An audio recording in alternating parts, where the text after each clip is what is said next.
ये तो भक्तों का भाव था। सुखदेव भगवान नाम के विषय में बता रहे, परंतु आज राजा परीक्षित ने प्रश्न किया, प्रभु ये तो भक्तों का भाव है, भगवान क्या बोलते हैं अपने नाम के विषय में उसको बताइए। स्वयं भगवान अपने नाम के विषय में क्या बोलते हैं। तो राजा परीक्षित से बोले, सुनो सुनो, त्रेता युग की कथा है। और जब भगवान राम रावण को मार करके अयोध्या आए और भगवान श्री राम जी आज सरयू नदी के तट पर खड़े हैं, नाम का महात्म्य चल रहा है, तट पर खड़े हैं। भगवान राम ने विचार किया कि लंका जाते समय लवण समुद्र में राम लिख देने से सब पत्थर तैर गया। मेरे नाम में इतना पावर है, मैं भी तो देखूं नाम में कितना पावर है। और भगवान एक छोटे से पत्थर को उठाए और सरयू नदी के जल में छोड़ दिए। वह पत्थर डूब गया, डूब गया। भगवान राम जी लज्जित हो गए, मेरे नाम का पत्थर तैर गया, मैं स्वयं पत्थर डाला डूब गया, कोई देख तो नहीं रहा है। भगवान इधर उधर देखने लगे, पीछे हनुमान जी महाराज मुस्कुरा रहे, भगवान को देख रहे। भगवान राम ने देखा हनुमान पीछे खड़ा है, हनुमान से बोले, हनुमान तूने कुछ देखा तो नहीं। हनुमान जी ने कहा, हम सब कुछ देख लिए प्रभु। राम ने कहा, किसी से बताना मत, नहीं तो लोग हंसी उड़ाएंगे। देखो कैसा राम है, इसके नाम का पत्थर तैर गया, स्वयं डाले तो डूब गया, लोग हंसी उड़ाएंगे। हनुमान ने कहा, प्रभु मैं सबको बताऊंगा। तो भगवान राम ने प्रश्न किया, हे हनुमान तू तो ज्ञानियों में अग्रगण्य है, बता मेरे नाम का पत्थर कैसे तर गया और मैं स्वयं डाला तो कैसे डूब गया। तो हनुमान जी महाराज बोल रहे, हे राम कि जाको राखे साइया, मार सके न को, पालन बाका कर सके जो जग बैरी हो। हे प्रभु, जिसको आपके नाम का आधार है, बल है, उसको कोई डुबो नहीं सकता, और जिसको आप छोड़ दे उसे कोई रख नहीं सकता। भगवान राम उस पत्थर को छोड़ दिए, माने त्याग दिए। राखी को सकई राम कर द्रोही, भगवान राम जी के द्रोही को कोई रख सकता है। और उस पत्थर को आपके नाम का आश्रय था, इसलिए तैर गया। और राजा परीक्षित सुन करके गदगद हो गए नाम के प्रभाव को। तो इसीलिए गोस्वामी महाराज कहते हैं कि कलियुग केवल नाम आधारा, सुमेरी सुमेरी नर उतर ही पारा। आइए हम सभी मिलकर के उस परमात्मा को एक बार स्मरण करें, याद करें, जिनकी नाम का महात्म्य संपूर्ण संसार मानता है। बोलो वृंदावन बिहारी लाल की। हरे हरि नाम गालो सहारा मिलेगा, हाँ प्रभु नाम गालो सहारा मिलेगा। बड़े प्रेम से जय श्री राधे, तालियों के साथ।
त्रिशूल बन के महकने लगोगे तुम फूल बन के। जब उसकी कृपा सहारा मिलेगा, जब उसकी कृपा सहारा मिलेगा, हरि नाम वालो सहारा मिलेगा, हरि नाम वालो सहारा मिलेगा, सहारा मिलेगा, सहारा मिलेगा, सहारा मिलेगा, हरि नाम वालो सहारा मिलेगा, प्रभु नाम वालो सहारा मिलेगा।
जय जय श्री राम, जय जय श्री राम, जय जय श्री राधेश्याम।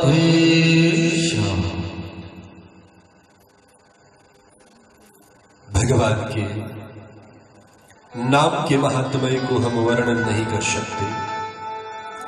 भगवान ने जितने लोगों को नहीं तारा, उससे ज्यादा उनके नाम ने तारा है, और आज भी तार रहे।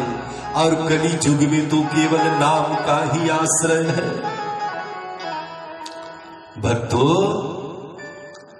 भगवान नाम का महात्म्य यदि सहस्त्र मुख वाले शेष नाग भी गावे तो गा नहीं सकते। हमारे भागवत में एक प्रश्न आया है, बड़ा ही सुंदर प्रश्न है। तो बोले क्या प्रश्न? ध्यान से सुनिएगा, इसका उत्तर आप ही लोगों को देना पड़ेगा, हम नहीं देंगे। आपके पास है 4 दिन का समय, अच्छी तरीके से विचार लीजिएगा। भागवत का प्रश्न है। तो बोले क्या? सुनो। भारतवर्ष में एक राजा हुए, चक्रवर्ती राजा। भारतवर्ष में इस राजा ने विचार किया कि हम 1,00,000 ब्राह्मण देवताओं को भोज के लिए निमंत्रण दें। और 1,00,000 ब्राह्मण देवताओं को भोजन के लिए निमंत्रण दिया गया। रसोईया राजमहल के आंगन में भोजन बना रहा। ध्यान से सुनिएगा। राजा ने 1,00,000 ब्राह्मण देवताओं को बुलाए भोजन खिलाने के लिए। ब्राह्मण देवता आए, रसोईया आंगन में भोजन बना रहा। ब्राह्मण देवता राजमहल के अंदर में, राजा राजमहल के अंदर में। उसी समय आकाश में एक चील पक्षी एक विषैला सर्प को अपने पंजे में दबाए हुए उड़ रहा था आकाश में। और वह चील पक्षी उस सर्प को खाएगा कहां? अपने घर ले जाकर के। जहां राजा का राजमहल, जहां भोजन बन रहा है, उसके ठीक ऊपर में वह सर्प अपने प्राण को बचाने के लिए चील पक्षी के ऊपर जहर फूंका, जहर उगला। उस पक्षी के शरीर में वह जहर नहीं लगा, वह जहर जहां राजा का रसोइया भोजन बना रहा है उस भोजन के अंदर में गिर गया। चील पक्षी सर्प को लेके चला गया, भोजन तैयार हो गया। ब्राह्मण 1 लाख ब्राह्मण देवता भोजन खाने को बैठे, और जब राजा 1 लाख ब्राह्मण देवताओं को भोजन दिए तो उसमें सर्प का विष था उस भोजन में। उस भोजन को खाते ही 1 लाख ब्राह्मण देवता मर गए। बोलो वृंदावन बिहारी लाल की। 1 लाख ब्राह्मण देवता मर गए। राजा को जब पता चला, राजा परम दुखी हुआ। अब यमराज के दरबार में चित्रगुप्त को बुलाया गया। यमराज ने कहा, हे चित्रगुप्त, राजा के पाप पुण्य को खोलो,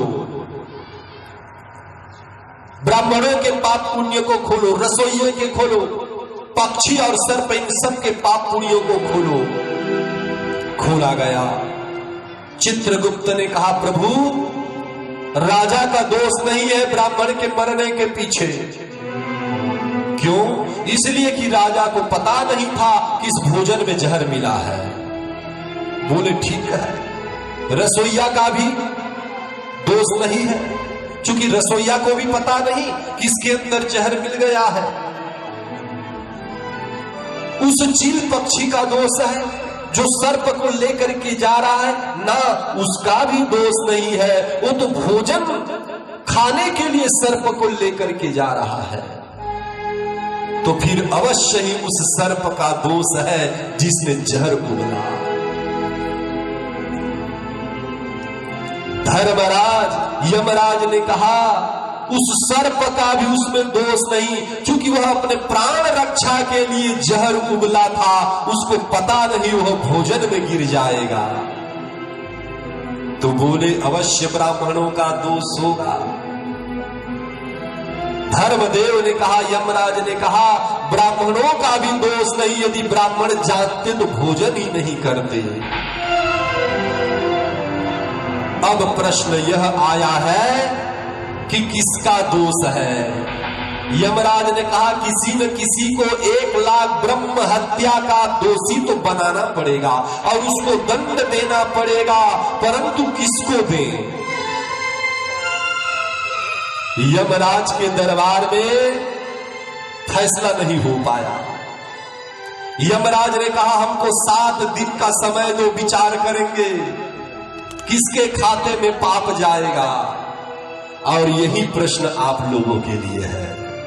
4 दिन का समय हम दे रहे हैं। आज तीसरा दिन है। ठीक आज से चतुर्थ दिवस, जिस दिन भागवत विश्राम होगा, इसी कथा का पार्ट 2 हम लोग श्रवण करेंगे कि दोष किसका है। तब तक आप लोग भली भांति चिंतन करो। हाँ, क्यों प्रश्न क्यों किया? इसलिए कि आप लोग भी बुद्धि खपाओ। देखिए, बुद्धि का जितना इस्तेमाल करोगे बुद्धि उतना बढ़ता है। हाँ, बुद्धि का इस्तेमाल जितना करोगे बुद्धि उतनी तीव्र गति से बढ़ती है। इसीलिए गोस्वामी ने कहा, क्या? अरे कही सुनही अनुमोदन करहे, गोपद इव भवनी भीतर। आप लोगों का काम केवल सुनना नहीं है, चिंतन करना भी है। आप लोगों का हमारा देखिए एक ही काम है, बोलना। और आप लोगों का 3 काम है, सुनने वालों का जिम्मेदारी ज्यादा होता है, इसलिए ध्यान से सुनो, हम बार बार बोल रहे हैं। तुम लोगों का क्या 3 काम है तो सुनो।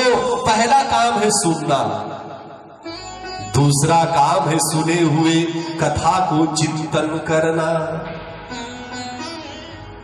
तीसरा काम है चिंतन किए हुए विवेक रूपी ज्ञान यदि समझ में आ जाए तो उसके ऊपर चलना। चलना, क्यों चलना? गोस्वामी ने कहा कि कर्म प्रधान विश्व करी राखा, जो जस करई सो तस फल चाहा। श्री राम जय राम जय जय राम, श्री राम जय राम जय जय राम। वो कलयुग चल रहा है, सुनने से मोक्ष नहीं मिलेगा तो क्या करना पड़ेगा? कर्म करो हो, कर्म करो। इसीलिए गोस्वामी ने कहा, क्या कहा? आइए, कर्म प्रधान विश्व करी राखा, जो जस करई सो तस फल चाहा। श्री राम जय राम जय जय राम, श्री राम जय राम जय जय राम। तो आप लोगों का 3 काम है, सुनना, चिंतन करना और उसके ऊपर चलना, तभी मोक्ष प्राप्त हो सकता है। और आप लोगों को हम पहले ही श्रोता के 3 प्रकार बता चुके हैं, 50 रुपए वाले श्रोता, 500 वाले और 5000 वाले। इसीलिए हम आपको 5000 वाले श्रोता बनाना चाहते हैं, तो इसके लिए 3 काम करना पड़ेगा। सुनो, विचार करो और उसके मार्ग पर चलो। आज सुखदेव भगवान राजा परीक्षित से बोले, हे परीक्षित, एक समय देवराज इंद्र स्वर्ग के सिंहासन पर बैठा हुआ था। गुरु बृहस्पति आए, गुरु बृहस्पति को प्रणाम नहीं किए। जानते हो गुरु कौन है? गुरु कौन होता है? वैसे तो हम लोग गुरु बनाने में सबसे आगे हैं।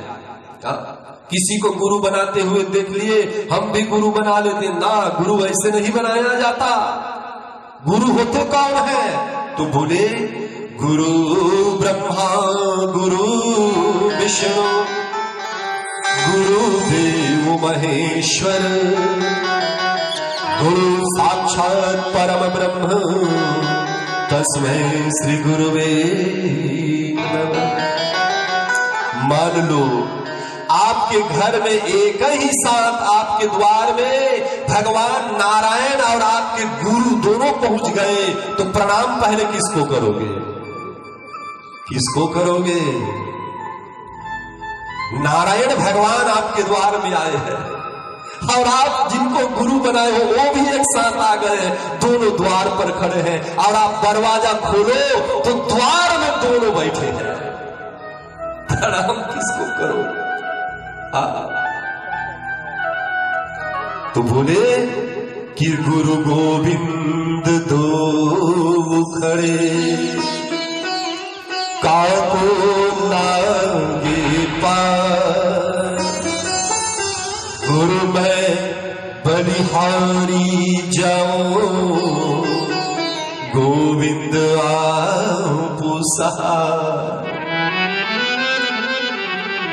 पहले गुरु को प्रणाम करो, क्योंकि गुरु का स्थान पहले होता है, भगवान से भी पहले गुरु है।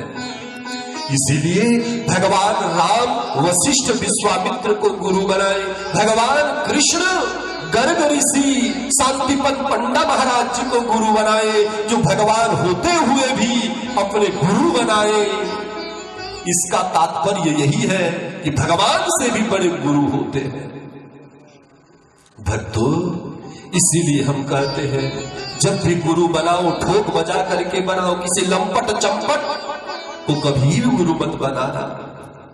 आज देवराज इंद्र गुरु को नाराज कर दिए, बृहस्पति देवता रूठ करके चले गए और उसी समय देवासुर संग्राम होने लगा।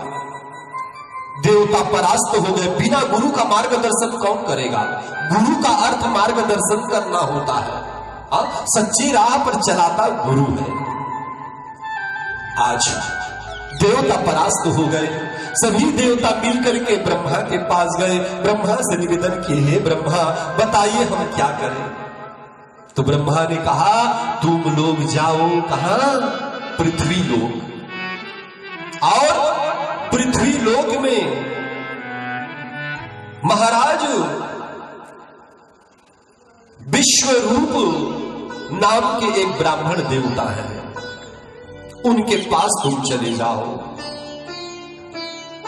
और सभी देवता मिलकर के विश्वरूप ब्राह्मण देवता के पास आए। तो बोले विश्वरूप ब्राह्मण देवता कौन है? बोले त्वष्टा नाम के ऋषि के बड़े पुत्र है विश्वरूप।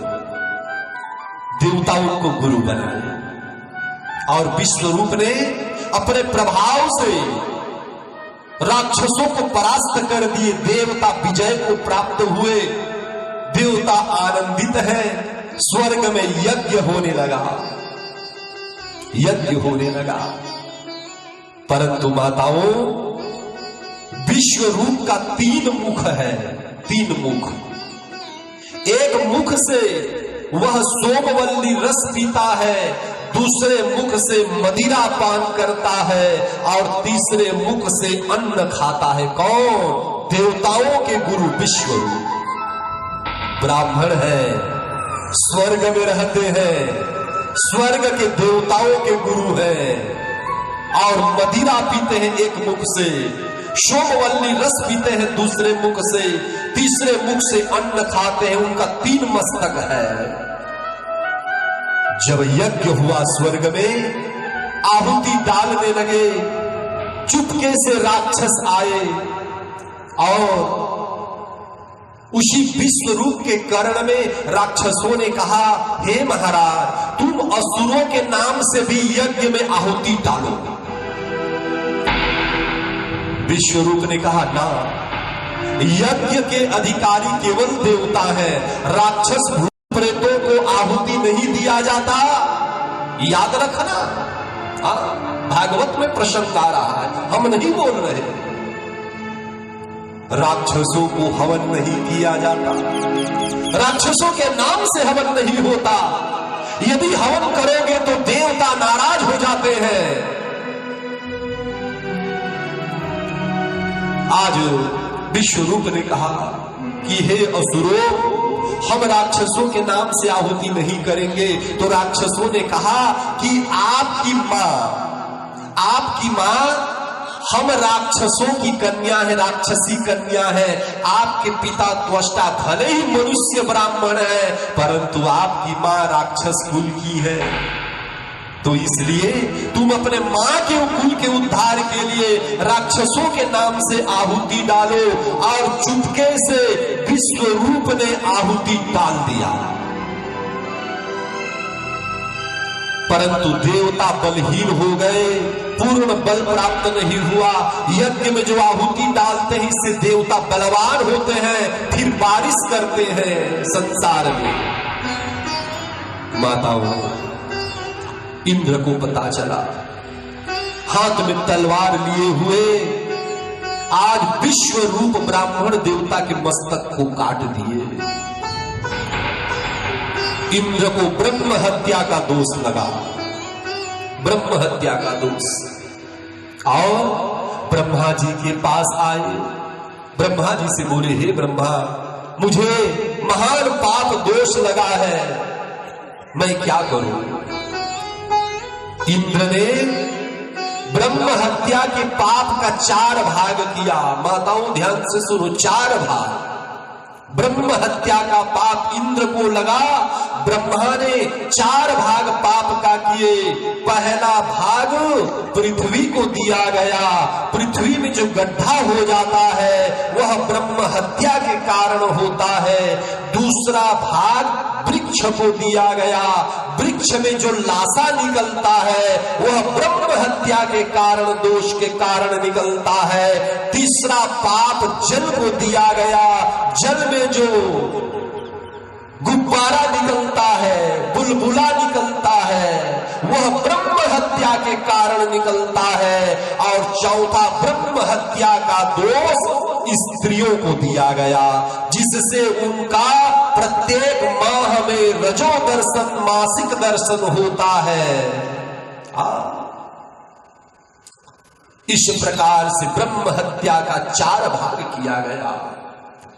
इंद्र महाराज ने विश्वरूप के मस्तक को काटे, वह 3 भाग हुआ। एक भाग से भौरा नाम के कीड़ा संसार में पैदा हुआ, दूसरे मस्तक से कबूतर पैदा हुआ और तीसरे मस्तक से तीतर नाम के पक्षी संसार में प्रकट हुए। इनके विश्वरूप के मस्तक से उनको तीतर, भौरा और कबूतर के नाम में संसार में जाना गया। इन्हीं से ये तीनों प्राकट्य हुए हैं। भागवत में चरित्र आ रहा है। अब इंद्र देवता ब्रह्म हत्या से मुक्त हुए। जब त्वष्टा ऋषि को पता चला कि उनके बड़े पुत्र को इंद्र ने मार दिया है, यज्ञ करने लगे। यज्ञ से एक महान राक्षस प्रकट हुआ। वह राक्षस का शरीर स्नेह स्नेह बढ़ रहा है और उसका नाम त्वष्टा ब्राह्मण ने वृतासुर रखा। बोलो वृंदावन बिहारी लाल की। यज्ञ के द्वारा राक्षस प्रकट हुआ, नाम हुआ वृतासुर। वृतासुर हाथ जोड़े हुए अपने पिता त्वष्टा से बोले, हे पिता आदेश दीजिए क्या करूं। त्वष्टा ब्राह्मण ने कहा, तू जा संपूर्ण देवताओं को मार दे, इंद्र को तू मार दे। और वह वृतासुर अकेले स्वर्ग की ओर चलने लगा। देवताओं और वृतासुर के मध्य युद्ध होने लगा। वृतासुर स्वर्ग पहुंच करके अट्टहास करने लगा, हंसने लगा।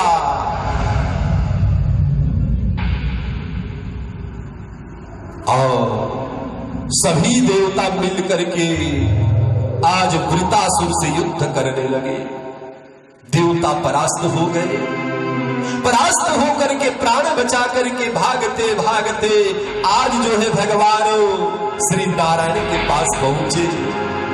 भगवान नारायण से बोले, हे प्रभु रक्षा करो, रक्षा करो। भगवान नारायण ने कहा कि तुम लोग एक काम करो। क्या? तुम लोग दधीची ऋषि के आश्रम जाओ।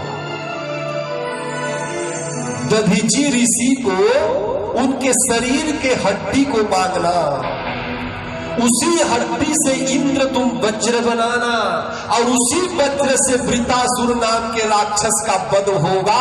उसको मैं भी नहीं मार सकता।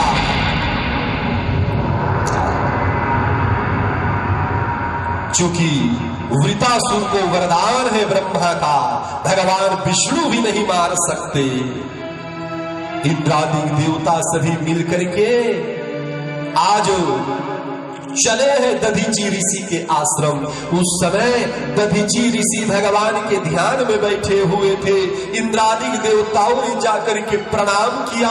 ऋषि ने कहा, दधीची ऋषि ने, हे इंद्र देवता क्या चाहते हो बताओ। तो इंद्र ने कहा, हे गुरुदेव हमें आपके जंघा के हड्डी को चाहिए, आपके शरीर का हड्डी चाहिए। दधीची ऋषि ने कहा, मैं आपको हड्डी नहीं दूंगा। संसार में सबसे प्रिय अपना शरीर होता है, अपने शरीर से प्रिय संसार में कुछ नहीं है। फिर मैं आपको क्यों दूं अपना हड्डी। तब इंद्र ने कहा, हे ऋषि महात्मा कि दुर्लभो मानुषो देहो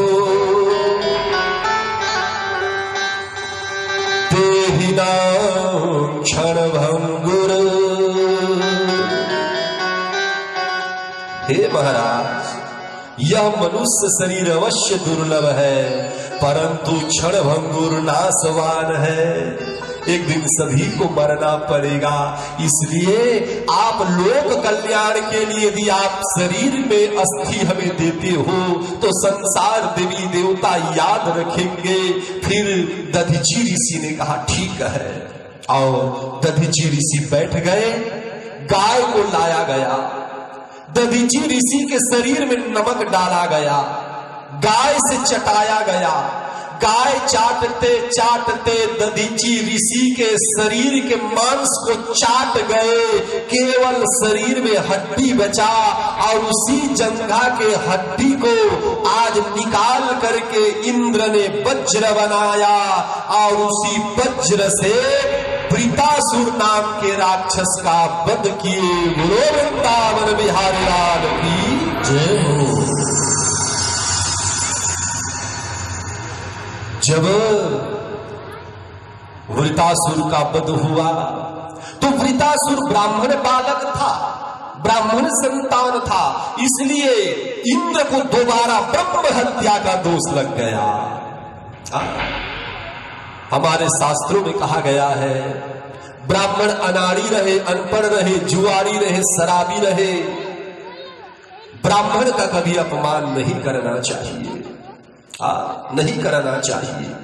क्यों ब्राह्मण को ब्राह्मण क्यों कहा जाता है? देखिए भागवत में प्रश्न आ रहा है, संसार में इतने मानव हैं, इतने वर्णाश्रम है, केवल ब्राह्मण को ब्राह्मण देवता क्यों कहा जाता है? प्रश्न किए कौन? राजा परीक्षित ने। सुखदेव भगवान बोले सुनो कि देवाधीनम जगत सर्व मंत्राधीनं च देवता तन्मंत्राणां ब्राह्मणाधीनं तस्मात् ब्राह्मण देवता। आप लोग जानते हो देवता, जितने भी देवता हैं, देवाधीनम जगत सर्व, यह संसार देवता के अधीन में है, देवताओं के अधीन में यह संसार है, और देवता मंत्र के अधीन में है, और मंत्र ब्राह्मण के अधीन में है, तस्मात् ब्राह्मण देवता, इसलिए ब्राह्मण को ब्राह्मण देवता कहा गया है। याद रखना, आज इंद्र को दोबारा ब्रह्म हत्या का दोष लगा। वृतासुर राक्षस के शरीर से ब्रह्म हत्या कृत्या प्रकट हो गई, और वह गर्जने लगी। इंद्र देवता देख करके भयभीत हुए भाग रहा है। भागते भागते आज इंद्र देवता क्षीर समुद्र में कमल के डंडी के अंदर में छुप गए। वह ब्रह्म हत्या महान पाप राक्षसी का रूप धारण करके इंद्र को खाने के लिए दौड़ा रही। इंद्र जब कमल के डंडी में अंदर में छुप गया, वह भौरा बनकर के उसी पुष्प में बैठ गई और बोलने लगी, हे इंद्र, तू कभी तो बाहर निकलेगा, जब भी तू बाहर निकलेगा तुझे भक्षण कर लूंगी। 1 वर्ष व्यतीत हो गया, इंद्र का शरीर काला पड़ गया, काला पड़ गया ब्रह्म हत्या के कारण। इंद्रादि देवता परेशान है, स्वर्ग का राजा नहीं है, राजगद्दी सुना है, क्या करे?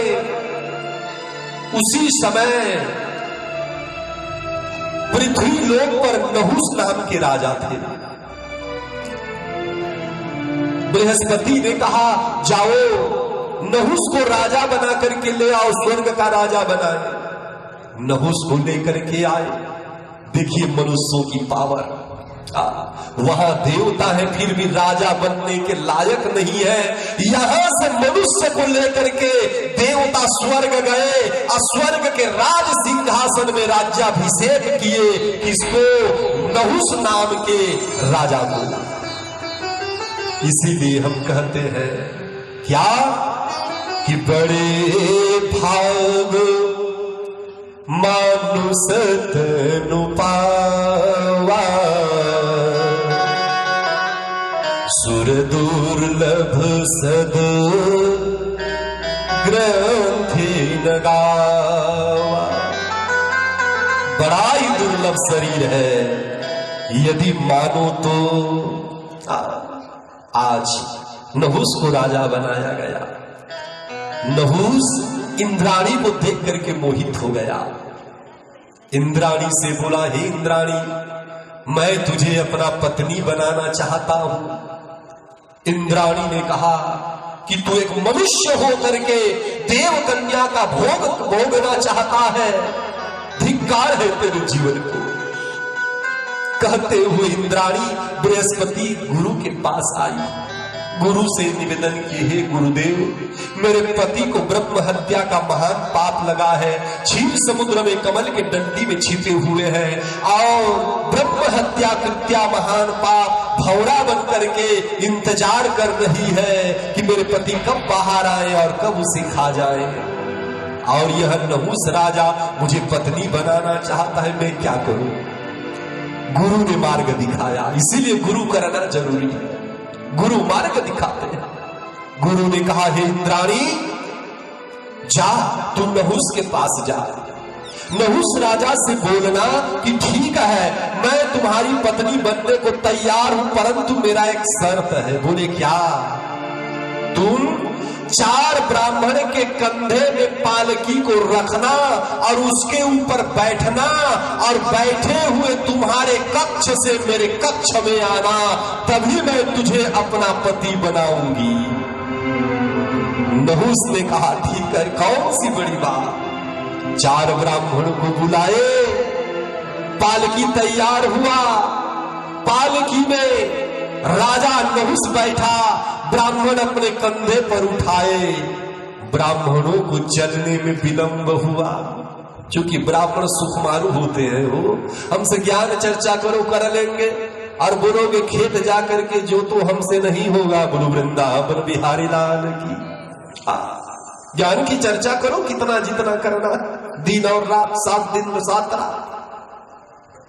ब्राह्मणों को जाने में विलंब हुआ। नहुस राजा को, चूंकि उसको कामासक्त है, काम वासना है, जल्दी से जल्दी इंद्राणी को पाना चाहता है, इसलिए जब ब्राह्मणों को चलने में विलंब हुआ तो नहुस राजा ने 1 लात ब्राह्मणों को मारे और बोले, अरे ब्राह्मणों, जल्दी चलो, जल्दी चलो। पालकी को पकड़े हुए ब्राह्मणों को क्रोध आया और ब्राह्मणों ने श्राप दिया, हे राजन, तुमने ब्राह्मणों का अपमान किया है, इसलिए जाओ, इसी क्षण तू सर्प बन जा। और विलंब नहीं हुआ, 1 सेकंड में नहुस राजा सर्प बन करके पृथ्वी में गिर पड़ा। बोलो सच्चिदानंद भगवान की जय। 1 सेकंड में ब्राह्मणों का श्राप। भगवान से एक बार पूछा गया, भगवान आप किससे डरते हो? तो भगवान ने कहा, हम किसी से नहीं डरते, केवल एक से डरते हैं। तो बोले, क्या? ब्राह्मणों से। ब्राह्मणों से। इसीलिए सुंदरकांड में चौपाई भी आता है। गोस्वामी ने रामायण लिखने से पहले ब्राह्मणों का अनुसरण किए। माताओं, आज ब्राह्मणों के श्राप के कारण नहुस राजा सर्प बन गया और ब्रह्मा जी स्वयं इंद्र को लेने के लिए गए। इंद्र के पाप को हटाने के लिए अश्वमेध यज्ञ किया गया और अश्वमेध यज्ञ के द्वारा ब्रह्म हत्या समाप्त हुआ। इंद्र का राज्याभिषेक हुआ और इंद्र लोक में स्वयं इंद्र राजा बने। राजा परीक्षित ने प्रश्न किया, प्रभु ये वृतासुर कौन है, इसको बताइए। आइए, वृतासुर का चरित्र सुनने से पहले भगवान नाम का आश्रय हम सभी ले। क्योंकि संसार में जो भी घटना होता है सब प्रभु के ही कृपा से होता है। इसलिए बड़े सुंदर भाव से उस प्रभु का धन्यवाद करें जिन्होंने आपको हमको यह मनुष्य शरीर दिया, और मनुष्य शरीर में सबसे बड़ा लाभ आज हमको श्रीमद् भागवत महापुराण मिला। आइए हम सभी भगवान का धन्यवाद करें। बोलो सच्चिदानंद भगवान की जय।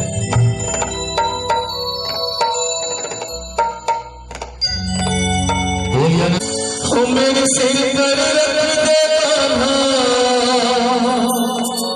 अपनी ये दोनों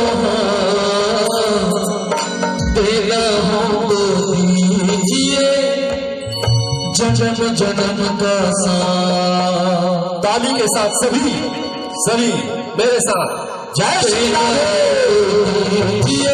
जन्म जन्म का साथ देना हो तो दीजिए जन्म जन्म का साथ। मेरे सिर पर रख दे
प्रभु से मांगे तो हम धन और दौलत क्या मांगे।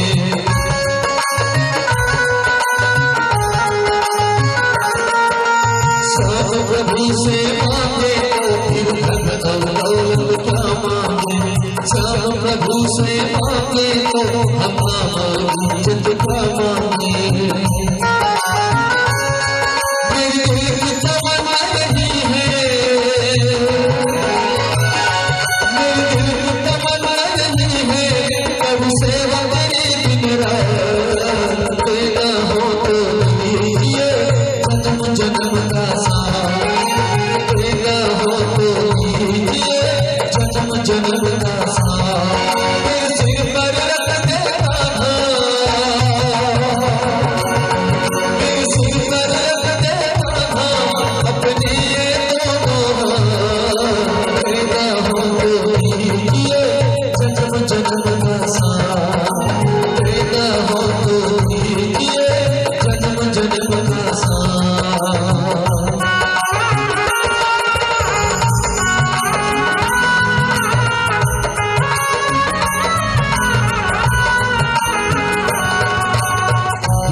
तेरे चरणों की धूली इज्जत से महंगी है।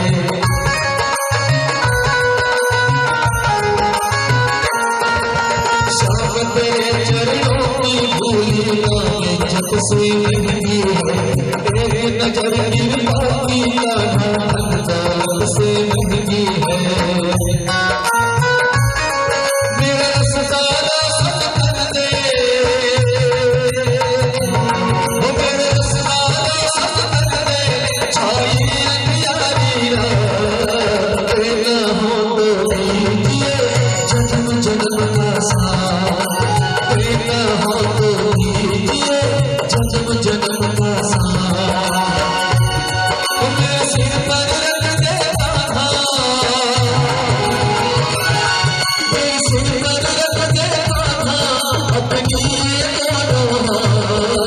अपनी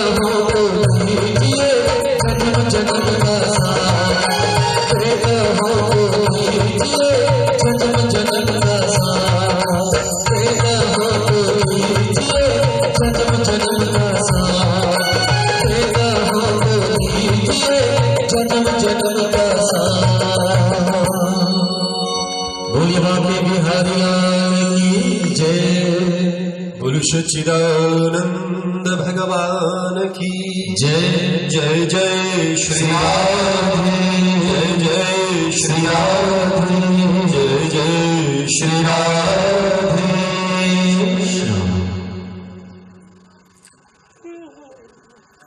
राजा परीक्षित ने प्रश्न किया, हे गुरुदेव, हे शुभदेव भगवान, ये वृतासुर कौन है जो इंद्र के हाथों से मारा गया?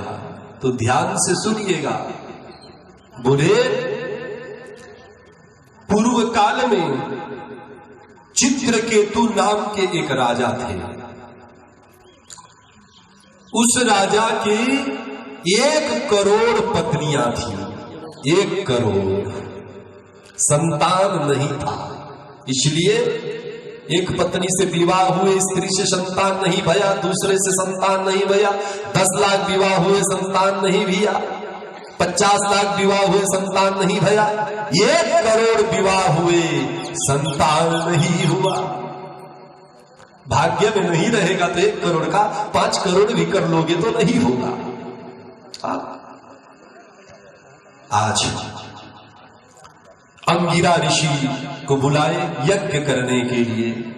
अंगिरा ऋषि ने पुत्र प्राप्ति के लिए यज्ञ किया और सबसे बड़ी पत्नी कृतघूति, कृतघूति के गर्भ से एक पुत्र हुआ और राजा उस पुत्र को प्राप्त करके बड़ा आनंदित हुआ। चित्रकेतु राजा अपने पुत्र को बड़ा प्रेम करते। एक समय आया कि चित्रकेतु की और जितनी भी पत्नियां हैं, कृतघूति को छोड़ करके सभी ने मिल करके उस बालक को जहर खिला दिए और वह बालक मर गया। चित्रकेतु राजा रोने लगा। 1 करोड़ पत्नियों से केवल एक पुत्र हुआ था, कृतघूति, उसका भी आज मरण हो गया। यह विचार करते हुए सिर पटक पटक करके आज राजा रोने लगा। राजा जब रोने लगा, उस समय नारद, अंगिरा आदि ऋषि उसी मार्ग से जा रहे थे और जब मार्ग से जा रहे थे, चित्रकेतु के रुदन को सुनकर के नारद जी आए, पूछे, हे राजन, रो क्यों रहे हो, रो क्यों रहे हो? और राजा ऋषि के चरणों में गिर पड़े, नारद के चरणों में गिर पड़े, बोले, हे प्रभु, मेरा एक ही पुत्र हुआ था, उसका मरण हो गया, मुझे मेरा पुत्र चाहिए। बोलो वृंदावन बिहारी लाल की।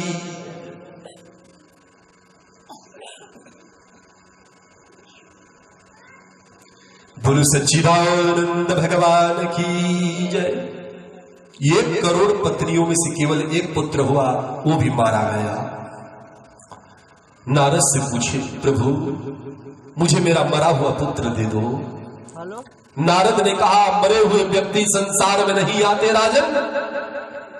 चित्रकेतु चरण में गिर पड़ा, बोले, हे प्रभु, मैं अपना प्राण त्याग दूंगा यदि मेरा पुत्र नहीं मिला। रोने लगा। नारद जी ने कहा, ठीक है, स्वर्ग से तुम्हारे पुत्र की आत्मा को बुला देता हूं। नारद ने आवाहन किया, स्वर्ग से उसके पुत्र प्रकट हो गया आकाश में। पुत्र को देख करके चित्रकेतु राजा रोने लगा, बोला, बेटा, तू कहां चला गया था पिता को छोड़ करके? राजा रो रहा है। उसका पुत्र हंसने लगा, बोले, तुम कौन हो? तुमको हम जानते नहीं। चित्रकेतु राजा ने कहा, तू मुझे नहीं जानता, मैं तुम्हारा पिता। चित्रकेतु राजा, उस लड़के के आत्मा ने, उसके पुत्र की आत्मा ने कहा, देखो, मेरा जन्म अनेक बार हुआ है, अनेक जन्म में अनेक रूप धारण किया हूं, अनेक माता पिता के गर्भ से पैदा हुआ हूं। हे राजन, जिस जन्म में तुम हमारे आप दोनों को पुत्र और पिता का रिश्ता था, वह मेरा जीवन समाप्त हो चुका है, इसलिए रोना छोड़ दो। परंतु राजन, आप अपने आप को मेरा पिता कह रहे हो, इसलिए पुनर्जन्म में आप और हम दोनों शत्रु थे। इसमें जीवन का रहस्य छिपा है। इस कथा, भागवत की कथा में जीवन का रहस्य छिपा है। आप हमारे घर में कौन कौन से दिव्य आत्मा जन्म लेते हैं, इसके विषय में हमको पता चलता है भागवत के द्वारा।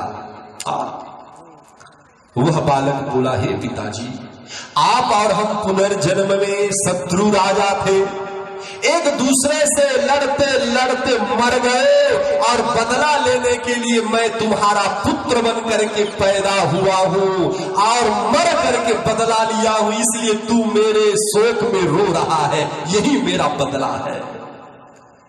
राजा ने पूछा, तू मर कैसे गया? बालक ने कहा, आपकी जो 1 करोड़ पत्नियां हैं, पुनर्जन्म में 1 करोड़ चींटियां थी, चींटी 1 करोड़। हम जब भोजन करके आचमन करने के लिए आए, जहां इनका घर था चींटियों का, वहीं हम जल डाल दिए और जल डालने के पश्चात 1 करोड़ चींटियां मर गई। बदला लेने के लिए 1 करोड़ चींटियां मेरी मां बनी और बदला लेने के लिए इन्होंने मुझे जहर दे दिया। संसार में कोई भी जीव बिना कारण के नहीं आता। यदि पुत्र और पिता में पटता नहीं तो जान लो पुनर्जन्म के शत्रु है। और शत्रु लोग अधिकतर घर में पैदा होते हैं, याद रखना, पड़ोसी शत्रु नहीं, घर में शत्रु होते हैं। इतिहास गवाह है, घर का भेदी लंका ढाए। अपना शत्रु अपने घर में होते हैं। बाहर वालों की पावर नहीं, ताकत नहीं कि शत्रुता निभाए। आज वह बालक बोला, हे राजा, मैं तुम्हारा शत्रु था, पुत्र बनकर के पैदा हुआ था। ये चींटियां थी, इनको पुनर्जन्म में मैंने मारा, इसलिए इस जन्म में मैं तुम्हारे घर में पुत्र बनकर के पैदा हुआ और एक चींटी 1 करोड़ मेरी मां तुम्हारी पत्नी बनी। बदला लेने के लिए मुझे जहर दे दिया और मैं मर गया। राजा परीक्षित ने प्रश्न किया, फिर वृतासुर कैसे हुआ? तो बोले, सुनो, यही चित्रकेतु अपने पत्नी के साथ में विमान में आकाश मार्ग में जा रहा था। कैलाश में भगवान महादेव गोदी में मां पार्वती को बिठा करके सप्त ऋषि को ब्रह्म ज्ञान दे रहे थे। चित्रकेतु ने देखा, हंसने लगा। देखो, महादेव बहुत बड़े ज्ञानी बनते हैं, पत्नी को गोदी में बिठाए हैं और ऋषियों को ब्रह्म ज्ञान दे रहे हैं। तब मां पार्वती ने सुना और मां पार्वती ने कहा, अरे चित्रकेतु, तेरा वृत्ति राक्षसी वृत्ति है, इसलिए जा, तुझे श्राप है, इसी क्षण तू राक्षस बन जा। और चित्रकेतु नाम का राजा वृतासुर बना। शुकदेव भगवान बोले, हे राजन परीक्षित, इस प्रकार वृतासुर का वध हुआ। आज राजा परीक्षित ने प्रश्न किया, प्रभु उस कथा को हमको सुनाइए जो पहले दिवस में आपने सुनाया। कौन सा कथा? बोले, जय विजय को श्राप मिला था ना 3 जन्म लेने का, तो 1 जन्म में हिरण्याक्ष हिरण्यकश्यप बने और आपने सुनाया हिरण्याक्ष का वध हुआ भगवान बाराह के द्वारा, परंतु हिरण्यकश्यप का कथा आप नहीं सुनाए हो। उसके भाई, उसका भाई का क्या हुआ, इसको बताइए। तो आज भगवान सुखदेव महाराज बोले, सुनो, जब हिरण्याक्ष का वध हुआ, हिरण्यकश्यप की 2 पत्नियां, एक राक्षसी पत्नी से 4 पुत्र भया और एक नाग कन्या को पत्नी बनाई जिनका नाम है गयाधु। संतान नहीं हुआ है, गर्भवती है। और आज हिरण्यकश्यप तपस्या करने के लिए मंदराचल पर्वत पर चलने लगा। जाते जाते पत्नी से कहा, हम आ रहे हैं तप करके। पत्नी ने कहा, ठीक है स्वामी, जाइए। और हिरण्यकश्यप जब मंदराचल पर्वत पर पहुंचे, पीपल वृक्ष में बैठ करके ओम ब्रह्मदेवाय नमः यह जब जाप उच्चारण किए, उसी वृक्ष में एक तोता बैठा था।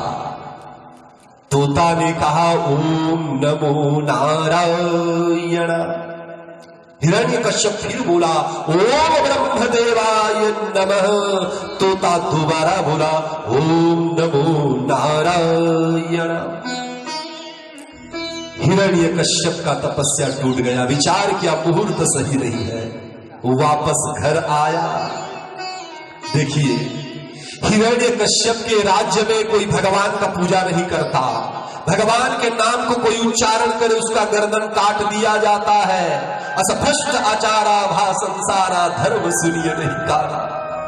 कान से धर्म सुनाई नहीं देता हो, नहीं देता हिरण्यकश्यप के राज्य में, परंतु उसकी